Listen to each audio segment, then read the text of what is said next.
Ashwina, what is this about? What is actually happening? When it was first reported, it was reported as young people, Gen Z, coming out on the streets because they didn't like the new policy on social media use.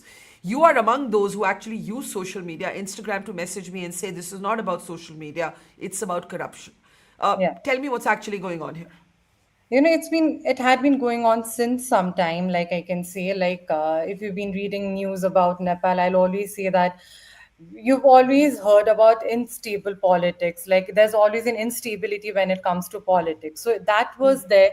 Then slowly in last few months or since last year, you can see that social media, like the TikTok had also been banned, and a lot of things were happening. But recently what exactly happened was a lot of politicians kids lifestyle started being exposed in social media, where you could see the luxurious life that they were leading. So started questioning, everyone started questioning, where is the money coming from?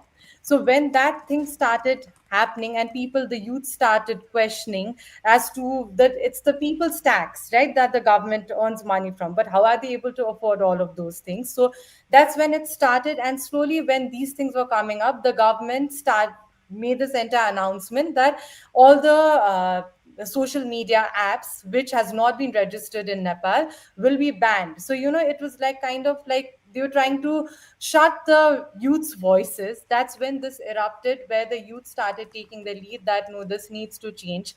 Like they started questioning. So when all the things started being banned, then everyone came on street. So it was a peaceful protest which was decided. It started off also in a very peaceful way, but all of a sudden there was started the kids started being and beaten up by the police, and a lot of things started escalating yesterday.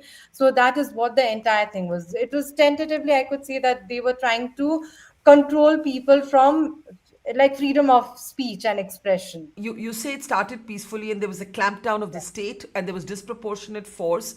What are you hearing from your friends who are out on the streets right now? See, the thing is, like 20 people died, 20 kids died. One of them was 12-year-old, another was 14-year-old kid, right? So people in school uniform, when you look at children who were on street protesting, it could have been a peaceful protest. Then a lot of people went missing. Like yesterday when the kids died, and then there was this entire news that the cabinet had sat down for meetings after 5 p.m. They could have resigned it then also, but I think it was the ego of the government which led to their own downfall. They could have spoken something or the other yesterday, but still they didn't step down.